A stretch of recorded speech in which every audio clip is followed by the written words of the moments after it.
Humans may be particularly good at experiencing stress, but we didn't actually create it. Rather, it's been around a long time.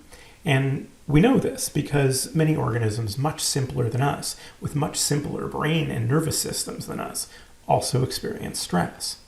Now, in this class, we are going to go through the various brain systems underlying the stress response.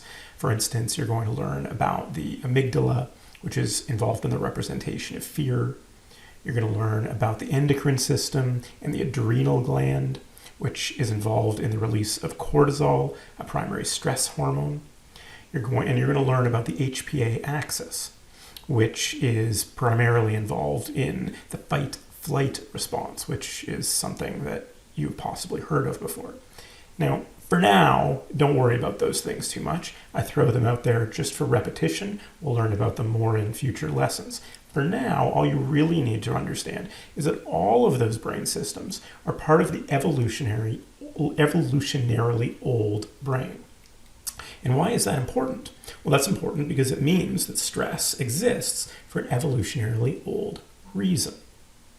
Okay, so why does stress exist? Well, imagine that you're a little rabbit, little bunny rabbit, running through the forest.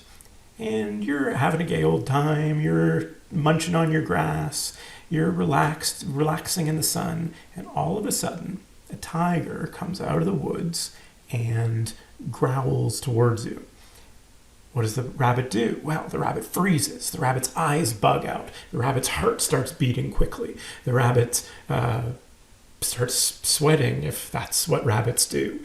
And the rabbit potentially freezes or runs. Flight or fight or flight response. And that is the rabbit's stress response. And that response is evolutionarily adaptive because it allows the rabbit to potentially, at least, escape from the realm of the tiger.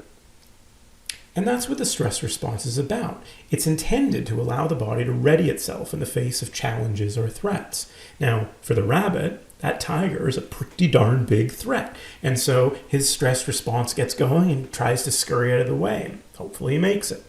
Now, for a human, it's not actually that different. That tiger would be pretty threatening there as well. I mean, imagine you're a caveman and you come out of your cave and, you've been sleeping all night. You come out of your cave and you enjoy the sunshine, the bright sun. All of a sudden, a tiger jumps out at you. Well, what do? Well, I bet your eyes bug out, your heart starts racing, and you start perspiring, and you may freeze or run.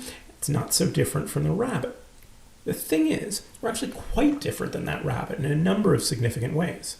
For one, unlike simpler organisms, we as humans can experience a quite profound sense of consciousness. And what that allows is for us to experience a quite profound sense of self-consciousness. And because of that self-consciousness, we're able to experience stress for all kinds of reasons that simpler organism probably doesn't care very much about.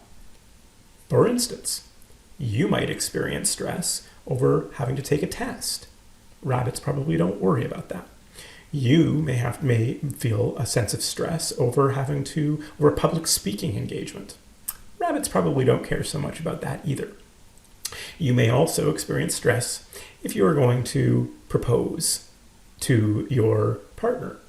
And these are three examples of myriad examples that I could come up with of ways in which our sense of consciousness and self-consciousness have expanded the realm of things that we can find stressful.